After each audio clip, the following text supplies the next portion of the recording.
Hello and welcome. My name is Mikayla Dalton. I am an Australian living in Boston, Massachusetts in the USA, and I am a fertility awareness based educator. A fertility awareness based method educator.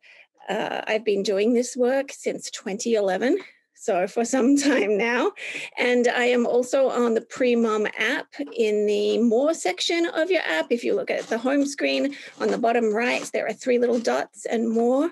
If you tap on that, you'll get the option to have a consultant with a fertility expert of various types.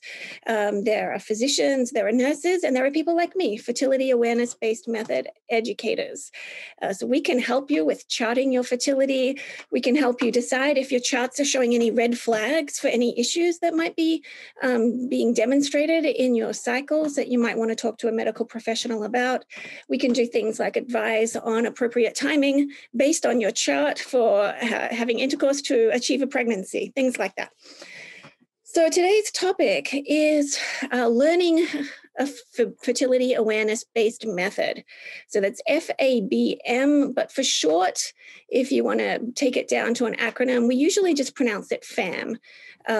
Sometimes also called a fertility awareness method, also called a natural family planning. So any of those things are what we are talking about today.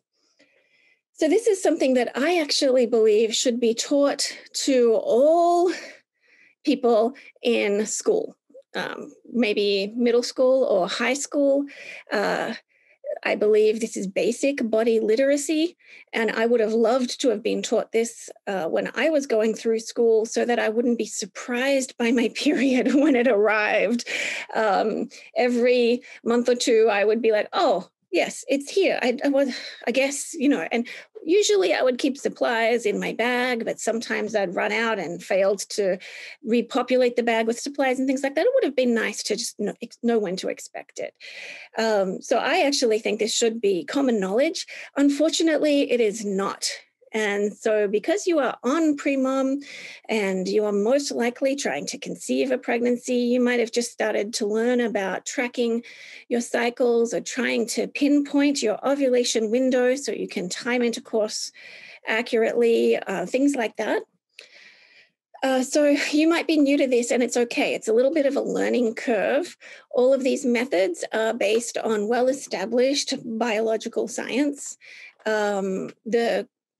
The ideas behind what tools we use to observe your fertility are proven as well in science, and there are a few different options. So first thing you should know is there are actually a range of fertility awareness-based methods out there. There are some that use a single indicator to look at your fertility. So for example, there is something called a Symptothermal Method, where it uses your cervical fluid observations, also known as cervical mucus. It's a kind of biogel produced by the cells on your cervix. You can learn to observe what you're seeing coming from your cervix, and it will come out and be at the introitus or over the perineal body for you to observe.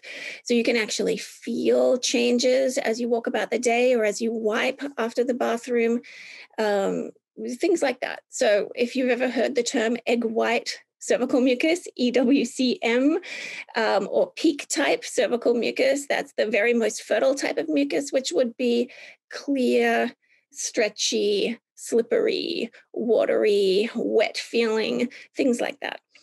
So you get trained in how to observe your cervical fluid observations throughout your cycle. You will notice patterns, and it will help you pinpoint your window of fertility. So that's a sympto approach. You can also bring in temperature. So there are temperature-only methods. They don't provide you any warning of impending fertility. That would be only calculation-based. They're usually used along with the sympto apart. So you have what's called symptothermal methods. That's your cervical fluid and your basal body temperature. That's your resting body temperature. That also has a cyclical pattern.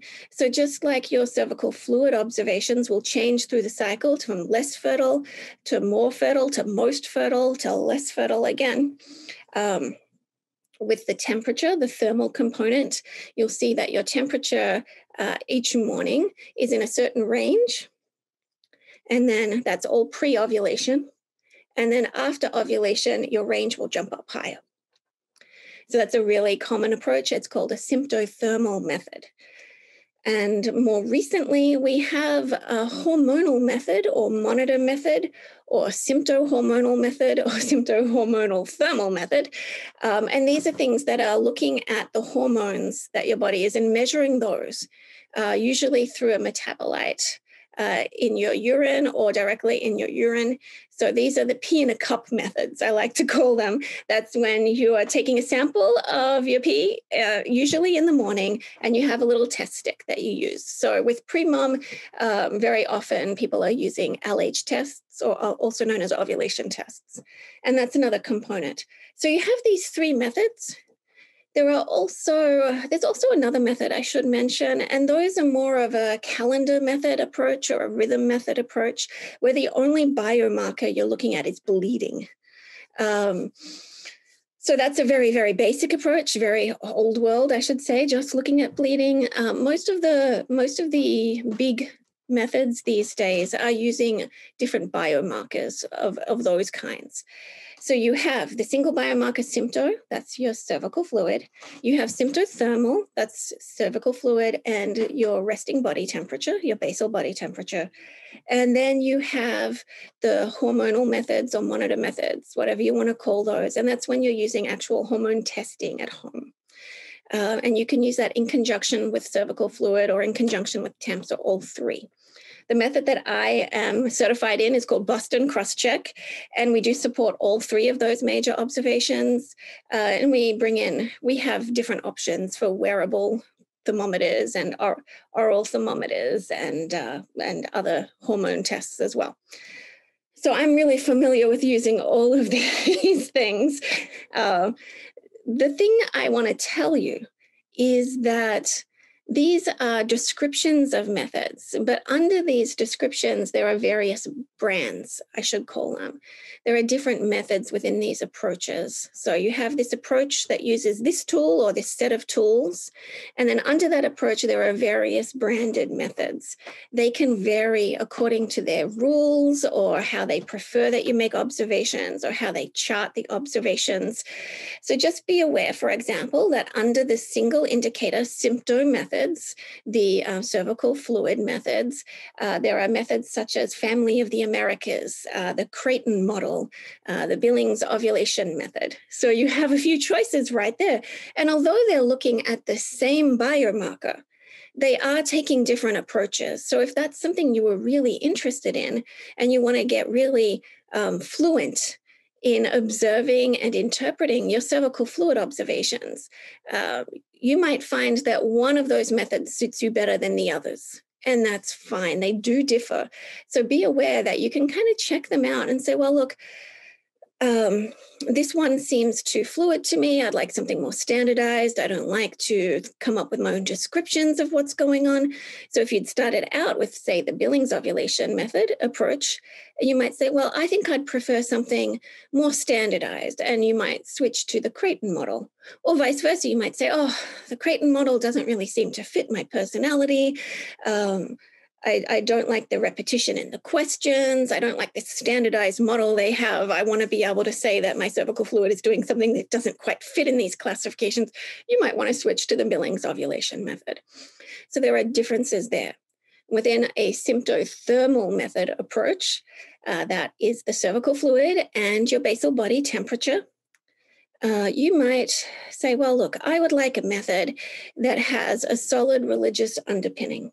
Okay, so you might be looking for a method that is Christian or Catholic, and there are a few of those that you can find. Or you might say, I am looking for a secular method, or I have a different religion and I don't want to be exposed to this religion, or I don't want to have any sort of spiritual component in my learning whatsoever. And you can say, well, I will look for a very clearly secular version of a symptothermal method. Within the symptothermal methods, there are many brands. So probably the most well-known in Europe and probably the very most well well-researched method is called Sensiplan. There are a number of methods that have used research and put it together with different research on cervical fluid. So they don't research, these methods don't all do their own research, because doing this kind of research is very expensive, very time consuming. It usually needs to be connected to some kind of educational institution, a big university that can fund this, and you can write out for grants and things. So there are other methods that are really common in the USA, the couple-to-couple league. There's Sympto, there's Sympto Pro, Sensiplan I've already mentioned. Boston Crosscheck, the one I teach, used to be a symptothermal method before it also incorporated the hormone monitoring. There's a huge range of symptothermal methods. So again, you can find one that suits you. You can find one where you say, I like the materials of this one, or I really like their website, or I really like their support service. Their rules can change a little bit as well. So you might find that it is easier for you to see that thermal shift if you are using Sensiplan rules compared to the couple-to-couple league rules, things like that. Another approach that is symptothermal, an approach that is really commonly known in the USA, is from the book Taking Charge of Your Fertility. So that's your symptothermal methods. And then you have, this is my favorite, you have the hormonal methods, the hormone monitoring methods, where you are using these test sticks. And for that, there are a few options as well. There is a method called FEM, which is a combination of cervical fluid with optional ovulation tests, those LH tests. Boston Crosscheck, the one that I teach. And there's also the Marquette model, which is a wonderful method with some fabulous researchers at Marquette University. So there are these options. Just be aware that every method has its own kind of flavor. There may be some differences in some of the rules for learning. You might find that some are more tech savvy and some are more sort of old school, simple paper charting instead of an app, things like that. But they all have something to offer. So just be aware that there are a range of things right there for you to find. Next thing to know is, how do I learn? Like, you can look out there and say, I am looking for a symptothermal method. And you go to Google and you type in symptothermal method, family planning, something like that, right? And you might see a few different methods sort of pop up. And you're like, well, I'll look at their websites. But how do I learn? Like, do I get a book? So Taking Charge of Your Fertility is a popular book for people to DIY learn or self-learn. It's a fairly large volume. Another one that's even larger is called The Art of Natural Family Planning. And that can work for people who are really self-motivated and who have a talent for or gift for a particular interest in this topic, and who can wade through all the material and be very careful when you're looking at exceptions for rules, which could be in a little box off on a page somewhere here. So that's one way to learn. You can find books. There are books available, and that is something that is relatively cheap and accessible. Sometimes your local library will have these books, or you can order them in from your library network. But the gold standard for learning, and trust me, I'm biased a little bit, so I'll mention that now because this is my field. But actually the gold standard for learning is to learn through an instructor.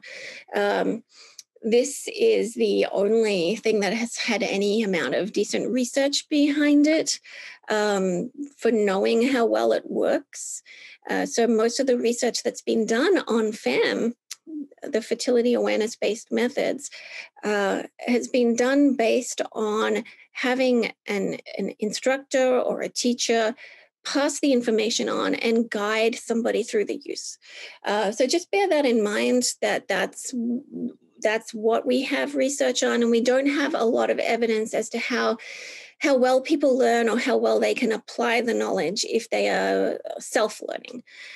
So I'm a big believer in letting people like do it the way they want to do it.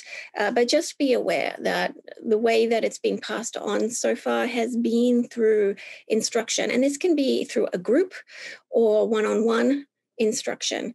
So that is something to be aware of. So if you want to learn, probably the best way of learning is to get yourself an instructor who can help you through that initial steep learning curve. That's the difference between FAM and pretty much anything else to do with your fertility, that it's a skill-based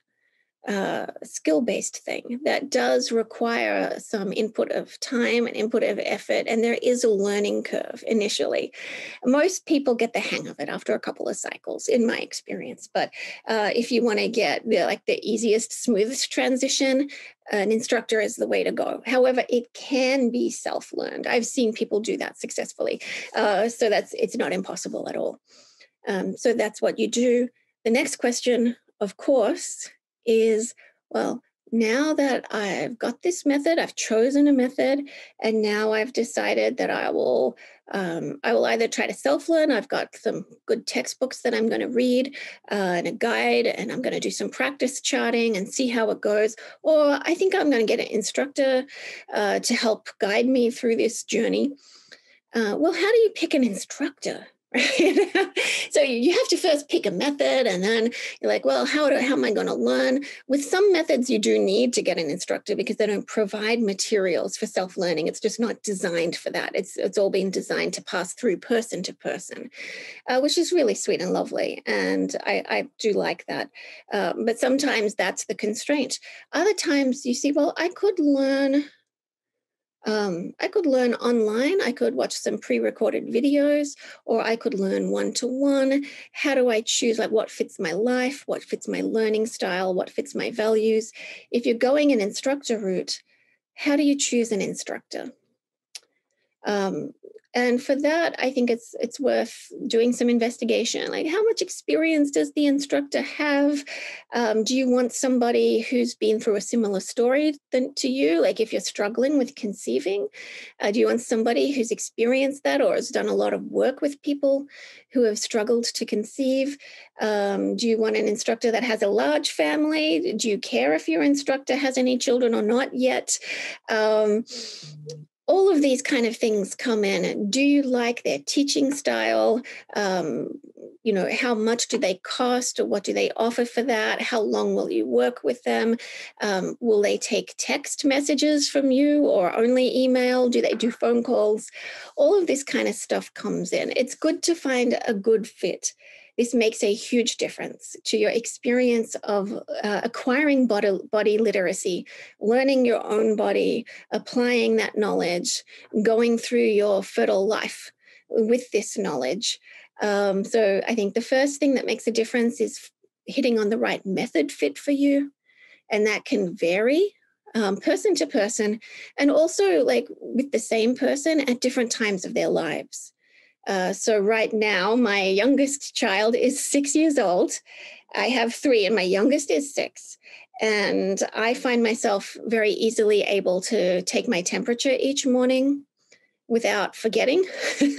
But when he was younger, when I had much younger children, my sleep was really disturbed, and I could take my temperature just fine.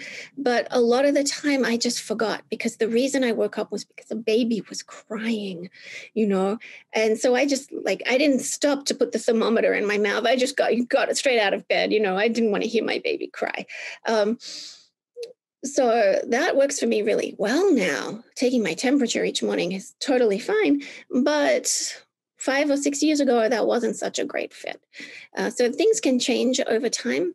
Just be aware of that. You're never locked in to just that one approach you chose at the beginning. You can switch it up. It's the same with instructors. If you have an instructor and it turns out that, something isn't quite right with the fit, you can switch instructors. Ask them for a referral to another person maybe, or look for yourself. You're never locked in with any one person. And it does make a big difference, I feel, to have not only the right method, but the right person that you're working with, somebody that you can feel comfortable with, because our fertility can be a really vulnerable area. So you want to trust the person that you're with and feel like you are in safe hands and that you're a team working together. So it has been wonderful to be doing this for you people out there. I have such a heart for you. Learning to track your cycles can be incredibly rewarding. Trying to conceive, all of you people out there who are hoping for that positive pregnancy test and to find yourself expecting a child, I wish you all the very best, and that I'm hoping that you get that positive that you're hoping for very soon. Have a wonderful day, people, and I will see you again sometime. Oh, and once again, if you need to find me in the app, it's on the bottom right, more, and then you'll be looking for the area where you can book a consultation. And I'm happy to help you out if you're having any trouble with the charting aspect of this journey. Thanks very much, and bye.